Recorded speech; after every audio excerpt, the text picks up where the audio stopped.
Sunil covers a distance by walking for 6 hours. While retaining his speed is reduces by 1 km per hour, and the time 9 hours time, and he takes 9 hours to cover the same distance. What was his speed in the return journey? Actually বলে দিচ্ছে যাওয়ার সময় ও 6 ঘন্টা লাগাচ্ছে, ফেরার সময় 1 kilometre speed কমিয়ে দিচ্ছে, তারপরে 9 ঘন্টা লাগছে। তাহলে ওর ফিরে আসার জার্নির স্পিড কত?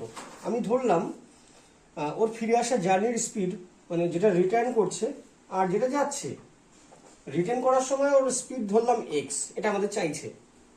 তাহলে এর থেকে যখন যাওয়ার সময় স্পিড কি হচ্ছিল, 1 কিলোমিটার বেশি ছিল, কারণ যে ওখানে বলেছে ফেরার সময় 1 কিলোমিটার কমিয়েছে, তো ওটা যদি এক্স হয় তাহলে এটা এক্স প্লাস 1 হবে।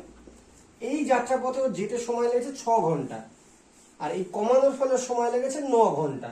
তাহলে এই গতিবেগে 9 ঘন্টা গেল, এই গতিবেগে 6 ঘন্টা গেল, দুটো রাস্তাই তো এক, ডিস্টেন্সটা ইকুয়ালিটি করে দিতে পারি। তাহলে আমরা কি দাঁড়াবে, 6x কিমি পার আওয়ার, অতএব তার রিটার্নিং জার্নির গতিবেগ 6 কিমি পার আওয়ার।